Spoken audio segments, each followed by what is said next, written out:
Hi everybody, and welcome to the newly released Beating Diabetes podcast with Dr. Michele.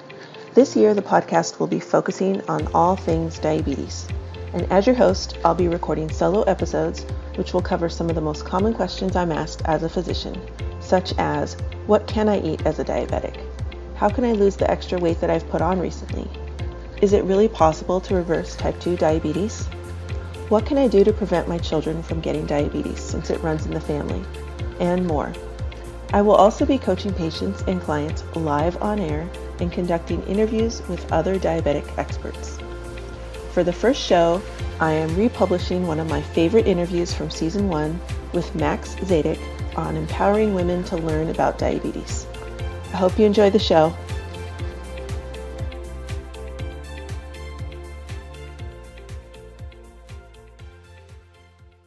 I'm your host, Dr. Michele, and today I'm really excited to introduce to you someone that has just an amazing story, and I just can't wait to get into it with him. So I'm talking about Max Szadek. He is an entrepreneur currently living in New York City and is the founder of Divabetic. Am I saying that right? You are. Okay, great. After graduating from Newhouse School of Communications at Syracuse University, Max had a very colorful career working as a celebrity personal assistant with the legendary R&B musician Luther Vandross before his death. Following the tragic loss to the music world, Max has since gone on to become a powerful public spokesman for diabetes awareness. One of his vehicles is the national nonprofit organization Divabetic, or divabetic.org, which partially grew out of his dismay with the lack of media attention to Luther Vandross' diabetes. Though Max does not himself have the disease, he's made it his mission to help those who do. His older brother is living with type 1 diabetes. His grandmother had diabetes, as do several other family members. When Max is not busy with his work fighting for people with diabetes, he enjoys tennis, live theater, and live music. He is also a member of the largest LGBTQ sports league in North America, Gotham Volleyball, and the New York Celebrity Assistance Organization. So welcome to the show, Max. Thank you so much for having me on the show today. You're welcome. And I'm just so glad to meet you. I know that I actually found you on Facebook recently, and we became friends there, but it's so great to have a live conversation with you to find out about what you're doing and to spread your message, because this message needs to be spread right now. Do you agree? Absolutely. I think, when you talk about diabetes, there's so much shame and blame associated with it. And I really, as you told in my story, really come at it from more of an entertaining standpoint and trying to empower people to learn about diabetes in a fun and creative way, and kind of use some of Luther's story as well as his music to engage people who come to our programming and then help lead them to qualified resources like hospitals and certified diabetes educators and therapists and doctors and things like that. That's awesome. I love your mission and how you're doing it, how you're reaching the different women. It really touches my heart because as a podiatrist, I do a lot of surgeries, and a lot of them are on diabetic patients. And a lot of them are amputations, partial amputations of the foot or a toe or two toes. And, my mission is to educate diabetics in the early stages of their disease so they're not showing up on my operating room table 15 or 20 years down the road with an amputation. And so, we're doing the same thing, like I was saying earlier, but just in different ways. So it's so great to meet other people that are also on that same path. No, I agree, and I love to hear that too, because I think it's so important. The sooner you could find out about it, the better. I mean, what happened with Luther was that I knew my boss had type 2 diabetes. He had been diagnosed in the early 80s, right about when his first album, Never Too Much, came out. And his weight fluctuated throughout the years. He would gain and lose about 100 pounds. And at the time of his stroke, he was probably at one of his heaviest moments. And I have diabetes in my family, as you mentioned. However, like a lot of people listening, I didn't have that much information about it. So outside of knowing his medications, I wasn't really involved in his care. And on that fateful day in April when I found him in his apartment after he suffered the stroke, I found out how devastating diabetes can be if it goes unmanaged. And I just think, Luther was so successful with his music, but when it came to managing his diabetes, he did it alone, and that was a mistake. And I think anyone listening who has dealt with, like you said, an amputation or another complication knows that at times life gets in the way of the best intentions, and you kind of have to always try to keep your diabetes and your management in focus as you go through life, as hard as it could be. Yeah, that's true. And, it's not really talked about as much as it needs to be. And it's growing at this exponential rate right now. We're even seeing in our practice type 2 diabetes in children because of the weight issues and some of the other things going on with the lifestyle. So it needs to be out there. We need to reach the people. And I'm so happy to see people like you starting, different types of outreach measures to get the message across. I really want to go after it around this idea of the shame and blame. That's why I have a very creative approach, and I work with a team of certified diabetes educators and nurse practitioners and dietitians with my programming, because I think that there is so much shame and blame associated. When someone's diagnosed with something like breast cancer, it's kind of, most people assume it's not their fault, and so they kind of rush into treatment and have a whole team behind them supporting and caring for them. I'm talking in general terms right now, so I hope people understand that. But when it comes to type 2 diabetes specifically, and even type 1, because there's so much misconception out there, there's a lot of shame and blame put on the person around it, like why did they do that to themselves? How could they let that happen? And you can't really help someone when they're feeling that way. So when I'm doing my podcasting, I do monthly podcasts too, and when I'm working in hospital settings or out in the community doing outreach programs like the Divabetic Club, I'm always trying to make it entertaining by playing music, playing games, colorful presentations that mix pop culture celebrities like Beyonce and Madonna or Luther Vandross and Pat LaBelle with educational points, so that people could kind of come at it in a different way and celebrate people for just wanting to learn about it in order to start the whole journey to feeling better about themselves and taking care of their health. Yeah, it's true what you say, because you're right. People aren't really educated properly on diabetes to begin with, but then once they get that diagnosis, really who's there to help them? Like my patients that I've seen that have been recently diagnosed, I'll sit there and talk with them and say, okay, well, what did your doctor tell you? What are the things that you're working on? And almost every time the answer is the same. They just tell me to avoid sugar. Like that's literally the only advice they're getting, and to take their medication. And it's not enough. It's just really not enough. And then they suffer in silence, like you were speaking about, Luther Vandross. Well, the weight thing too. There a lot of women who I've spoken to. I've been doing Divabetic for the last 11 years. Always say the first thing they hear is you need to lose weight. Well, we know that 95% of the people who take on a diet plan usually fail at some point. So they're already kind of stacking the chips against you in some ways, and that's why I don't really like to talk about that. I mean, Luther's weight was a huge issue. I like to talk about it from the standpoint of let's understand the emotions first that go along with the idea of diagnosis. Where do you stand with your acceptance? A lot of people are dealing with anger. I just talked to several experts on my podcast in August about anger issues with diabetes, being angry at what you're now being asked to eat, being angry about no one ever really asking you how you feel about it, being angry because when you check your blood sugars out in public or you administer insulin therapy that people give you dirty looks, being angry when someone tells you it's your fault for having diabetes, being angry at your spouse for having diabetes, or reverse, being angry at a spouse who's angry at you for having diabetes. I mean, and those are real issues that are stumbling blocks for people.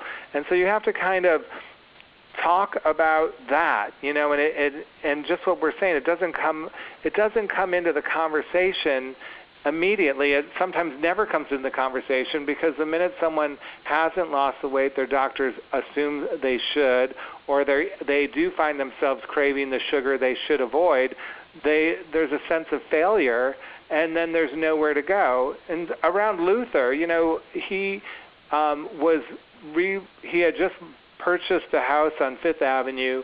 He had just finished a run of sold-out concerts. He was getting ready to release 2 albums, including Dance with My Father. So he had a lot going on in his life at the time.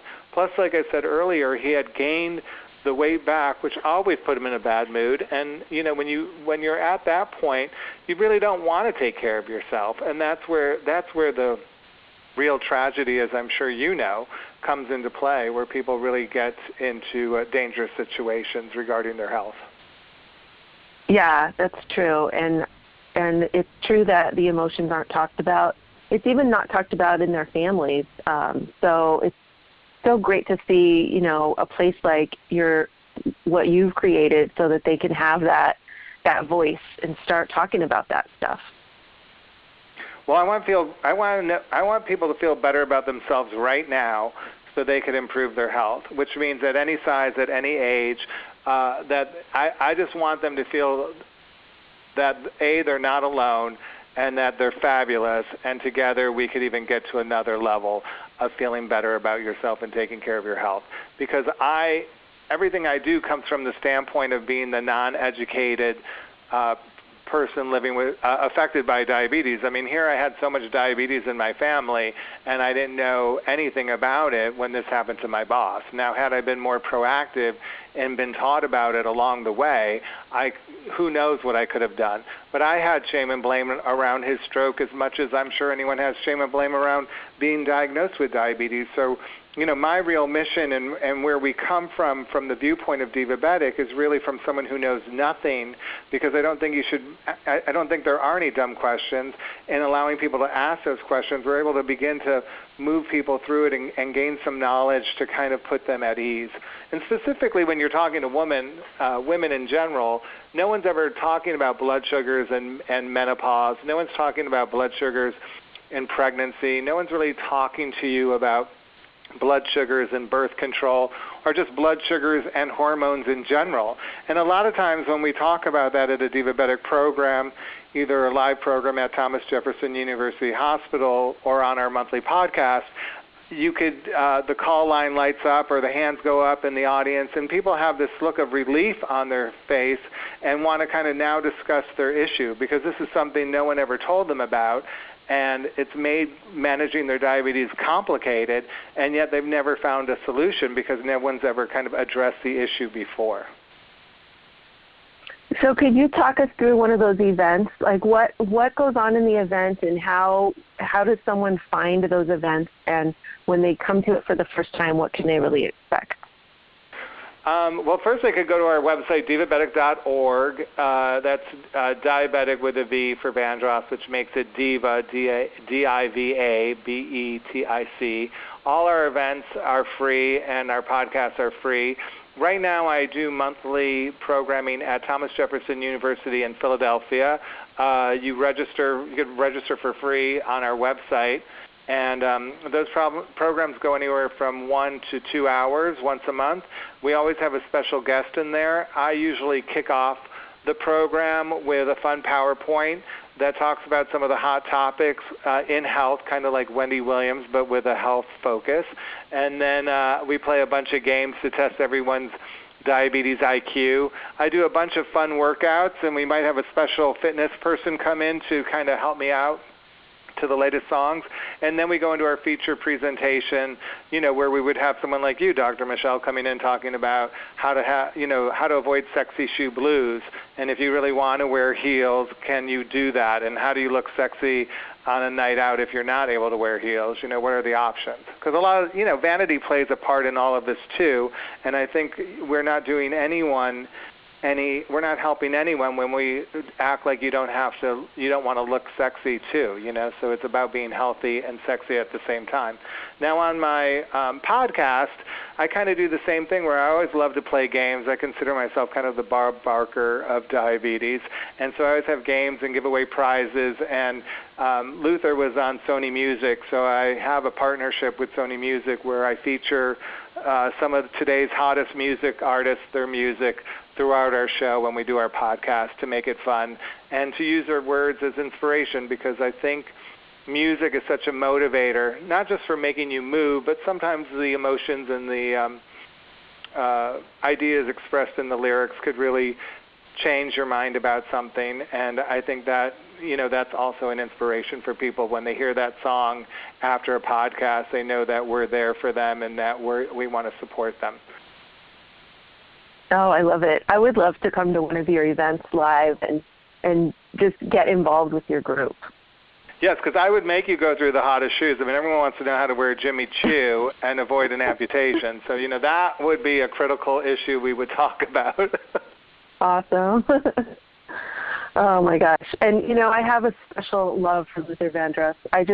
When I first heard his music, I just fell in love with it. And I think I was like one of the first people in line to get it when it came out, in the town that I was in, and went to his concerts when I was in college, even used his songs as my first dance at my wedding. So, I was just the biggest fan of Luther, and, how we were talking about him suffering in silence and the shame and blame. So many people criticized him for his weight gain up and down, and I don't even think that most of the people realized that he was fighting this battle with diabetes.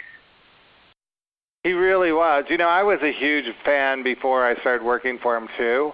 And, it was kind of it's a funny story about how I got involved through a friend of a friend, but it was a career high to work for Luther Vandross, and something I never got bored with, because I was always blown away by the live shows and how not only talented he was, but very driven and committed to his artistry and putting on a great show. Just a wonderful entertainer. And the behind the scenes, to see that struggle was really difficult at times. I'm actually the one who kind of introduced him to taking step aerobics. We would bring steps with us on the road to all the and backstage before shows. We would work out, because he was such a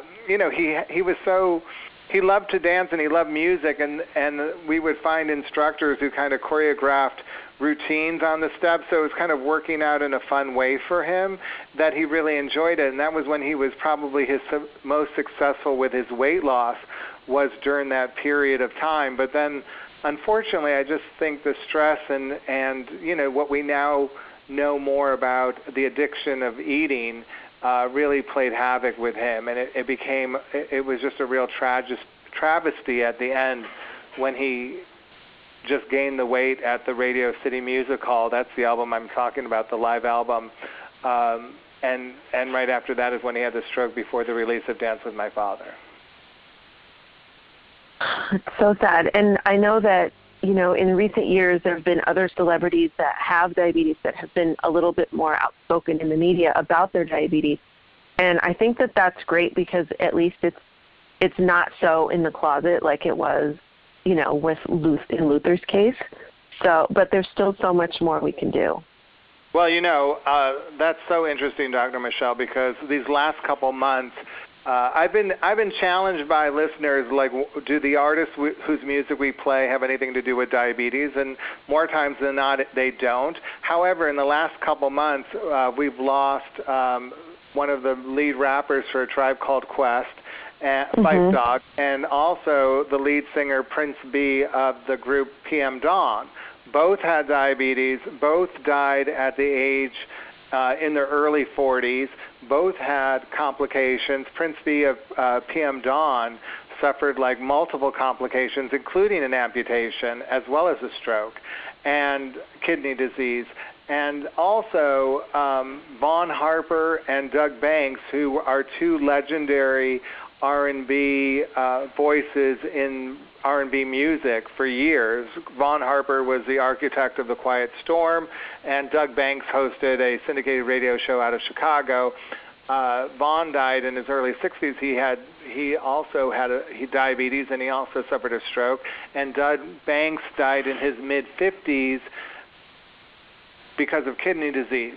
So, it's been really interesting these last couple months about how how these two things work together with the music and the diabetes, and specifically wiping out a whole musical legacy in one community, which is more or less the R&B community.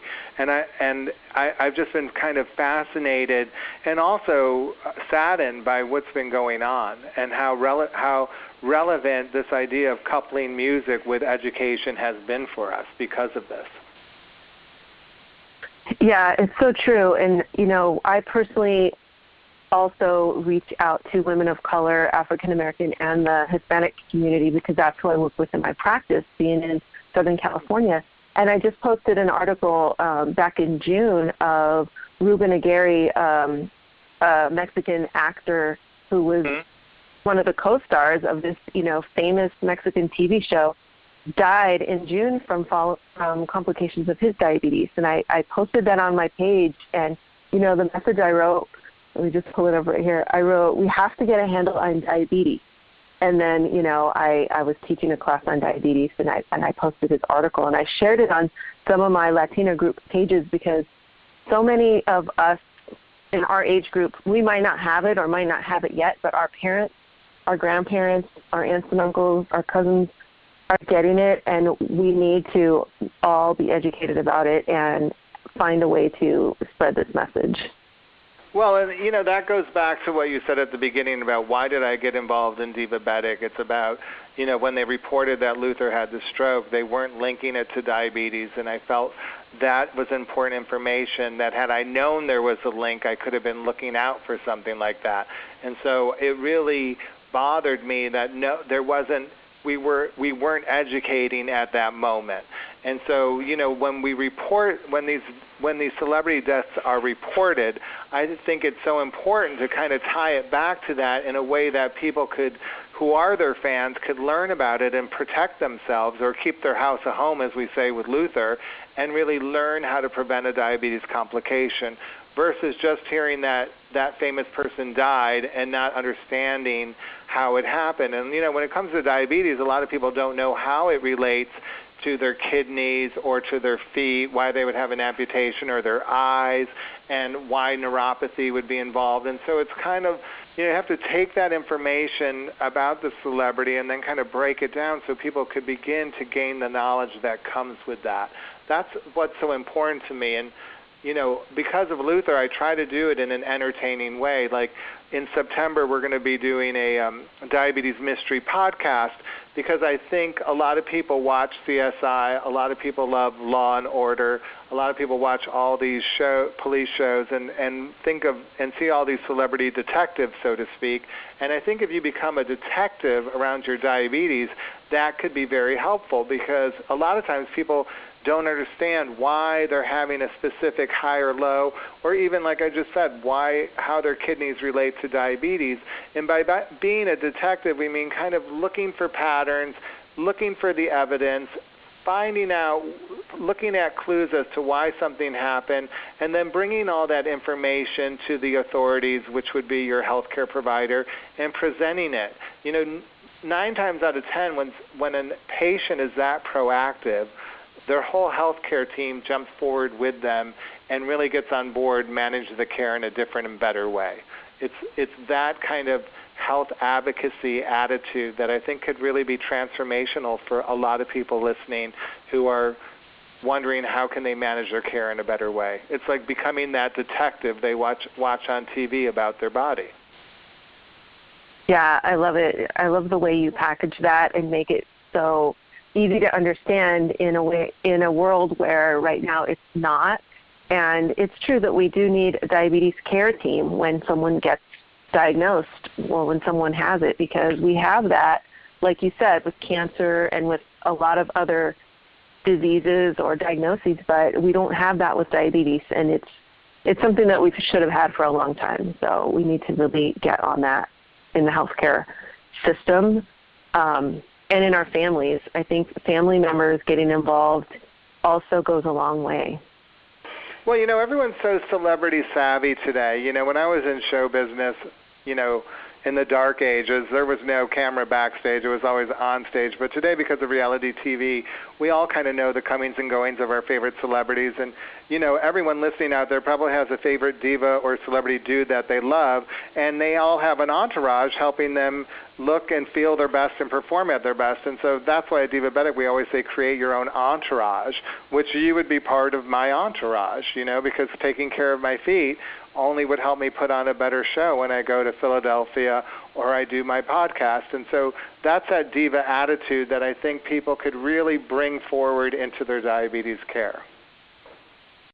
Yeah, I love it. I would like to see your show go on the road and come to Southern California. I did go on the road for a number of years, and I loved every minute of it. I went to Miami, D.C., New Orleans. I went to all the cities that Luther and I toured in. I went to about 13 different cities. I think I've actually been to about 20 cities now with my show, and I always called it a show. It's an outreach program, but I had a fantastic time. I love meeting the Luther fans, and I just love engaging people in a way that takes away that shame and blame and lets them feel special and lets them know that they're not alone and lets them know that we're all here to help them. That's so important, especially like when you're talking about those kids. I've done a lot around empowering children who have higher than average BMIs and wanting them to feel good about themselves. Because you really have to love yourself in order to take care of your health. If you don't love yourself, it's going to be a hard road to want to get involved in your body and understand how it works and take on the health. But if you love yourself, then you're naturally spending more time on yourself, and you have a more eager, energized attitude about how come things are working this way, and learning more about it.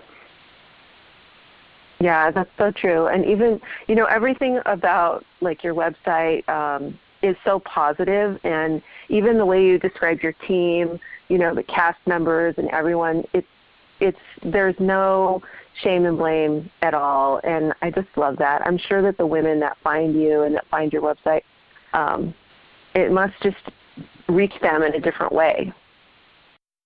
Oh, we have been really blessed with so much positive feedback about women feeling sexy again and feeling like, they're okay, and you just see the excitement in their faces when they meet us or they hear us on the podcast, or they, we say laugh a little, learn a lot, and it goes a long way to making all the events special, and then again making them feel special.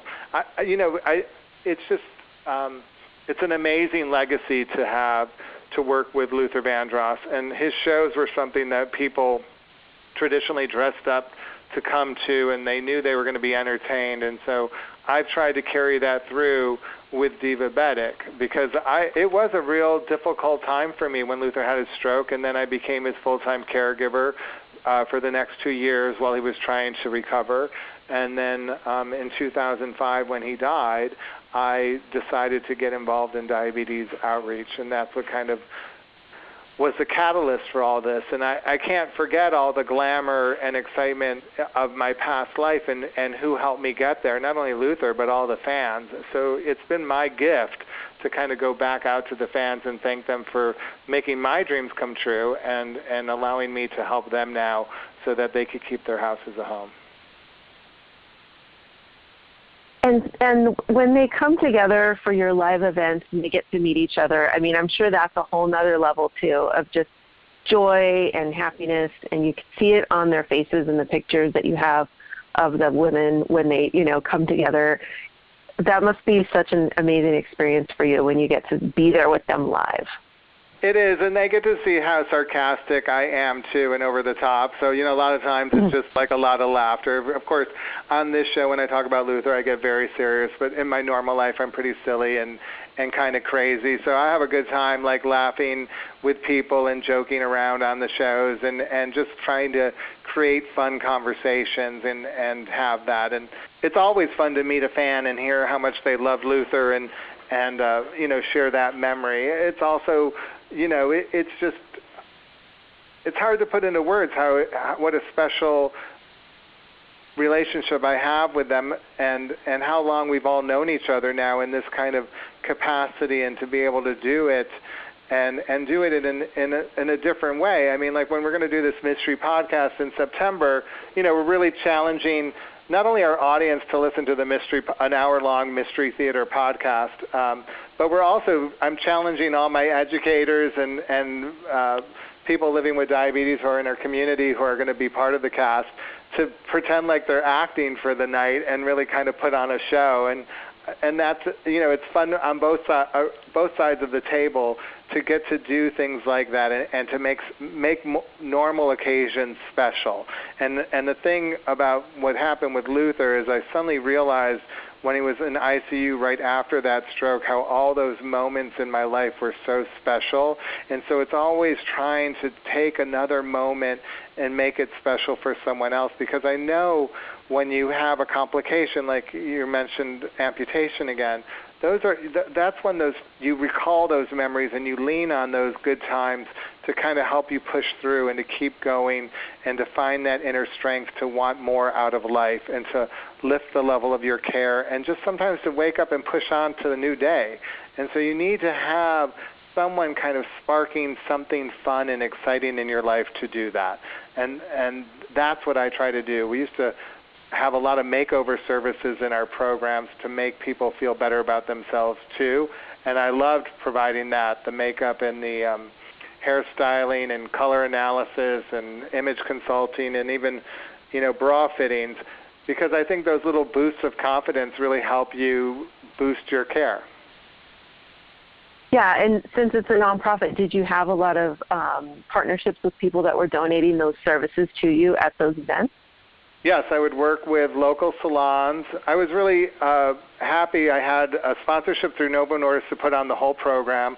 They asked me what I wanted to do. I had the idea of Make Over Your Diabetes, which is exactly what it was, which is partnering makeover services with one-on-one education. I felt that moment when a woman enjoys a makeover service like makeup application or even a mini massage was the moment that they were feeling good about themselves, was an opportunity to talk about something they didn't want to talk about, which was their health and their diabetes. And that was a transformational moment right there.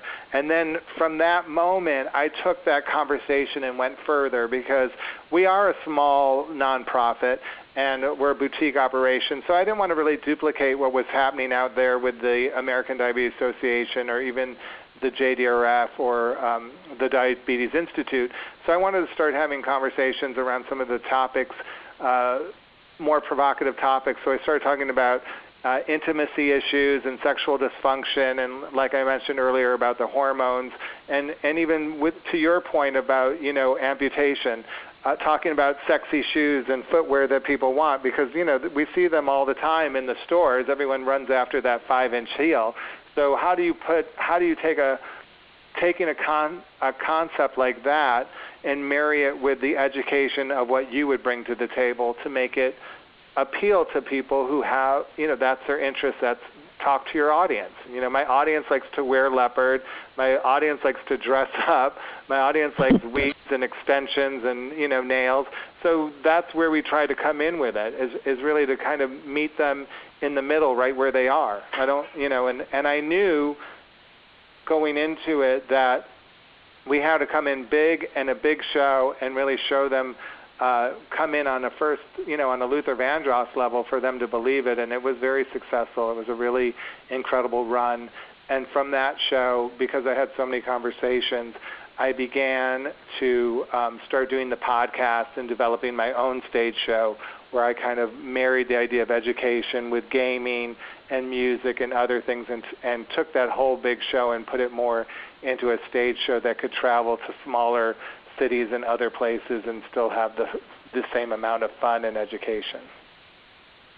Well, it's so interesting that you're bringing up, the shoes and the foot care and what I could bring to the table, because, if I do come to one of your live events, which I'm hoping I get a chance to do soon, I would love to show you my shoe line. I don't know if you know that I have a shoe company, but I created a shoe line for women that is still sexy, but at the same time has all of the comfort features that I put into my diabetic shoes, the orthopedic shoes, like the right types of padding and the right types of material and a wider shoe and all those types of things. I incorporated that into a high heel, and that is my shoe company, and it's called 34 Minutes. And so I would love to share that with the women and get them excited about the fact that there are some sexy shoes out there that they can wear that are not going to hurt their feet.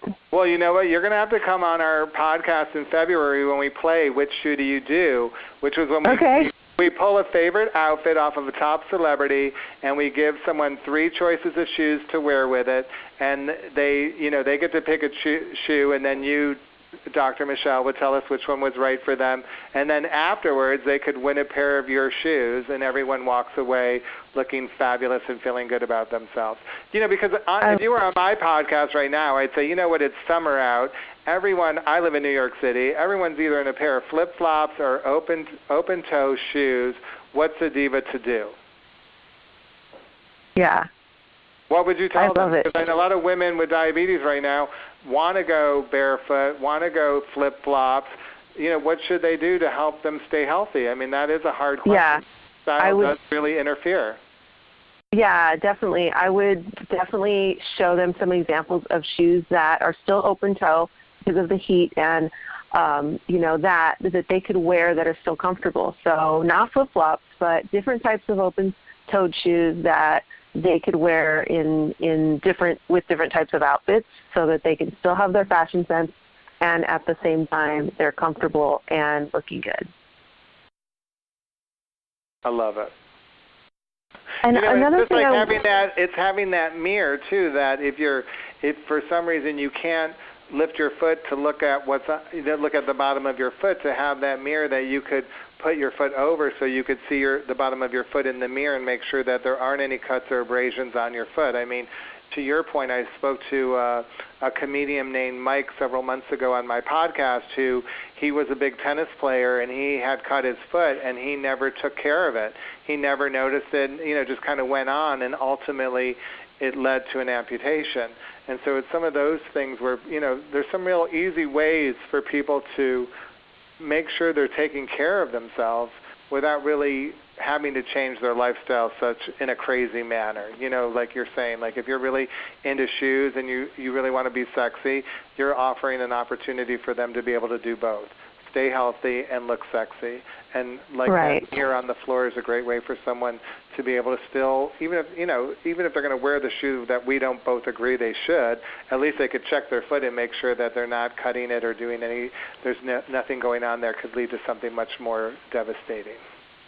Yeah, and that's where the family piece comes in too, because if not everyone has a mirror that they can put on the floor, but if they have someone that could agree to look at their feet every night before they go to bed, their partner, one of their kids, it's so easy to just take a quick peek at your feet. If you can't see the bottom of your feet and you can't get a mirror down there, have your partner do it, have your kids do it. It's really easy to do, but they aren't taught that, and it's not discussed. Take a peek at your feet. I love that. That's right. That should be your T-shirt. Okay. If it were in pink, it would be mine, but I'll let you have that one. Okay. So well, I just want to ask we're on the same page about that, and I want everyone to know that I am affected by diabetes. I do everything I can to, prevent or delay it, because I out of respect for everyone I've met who has diabetes and has struggled at different times in their life with managing their care, I want to do as much as I can to stay healthy. And because I have a brother with type 1 and I have a family history of type 2, I have a huge genetic component in play here. That is why I stay so active and try to walk the talk. Yeah, that's important. I mean, we have to, when we're in this role that we're both in, we have to walk the talk. And so many people don't, but I'm so happy to hear that you are. Well, someone said to me once that people don't care about what you say until they know how much you care. So that's important to me, has always been. Yeah.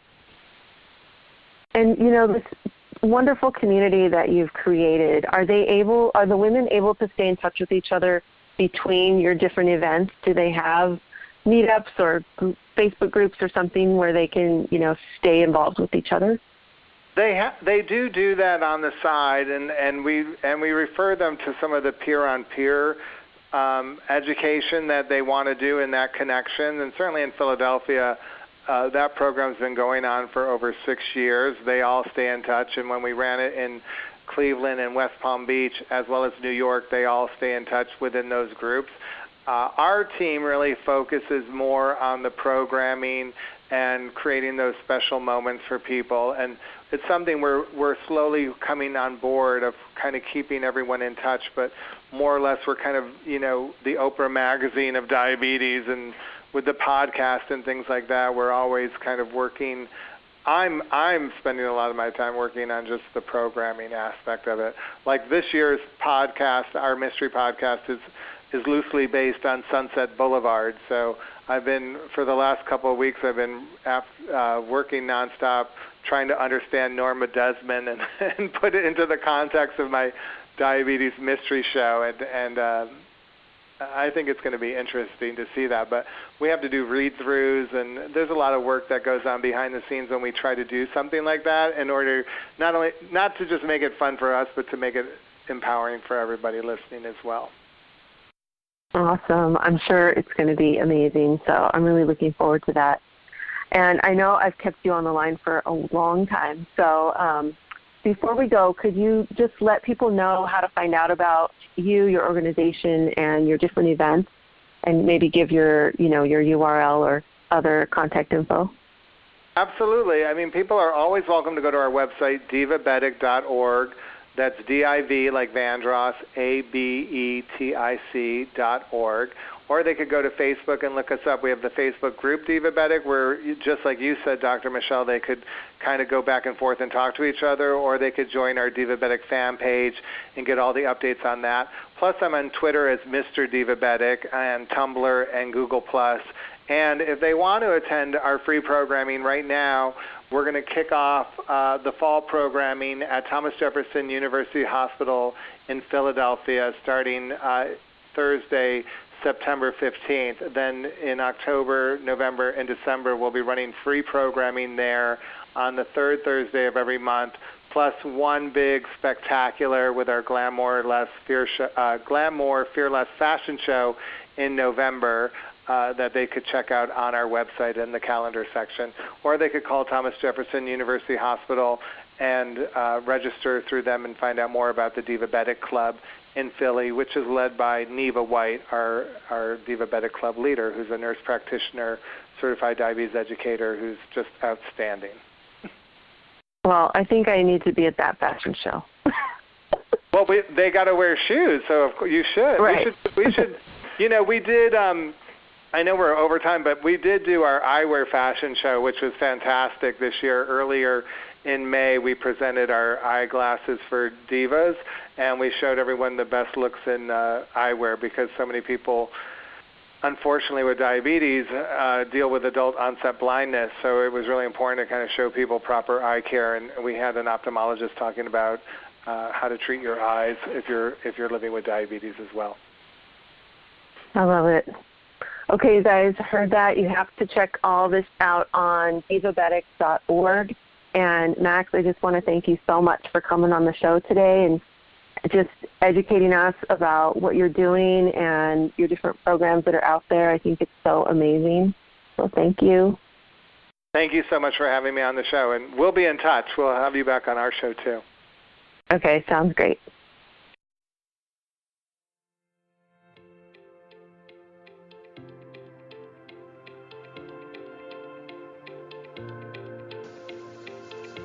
Today's show was brought to you by my coaching program, Beating Diabetes, the 10-Week Roadmap.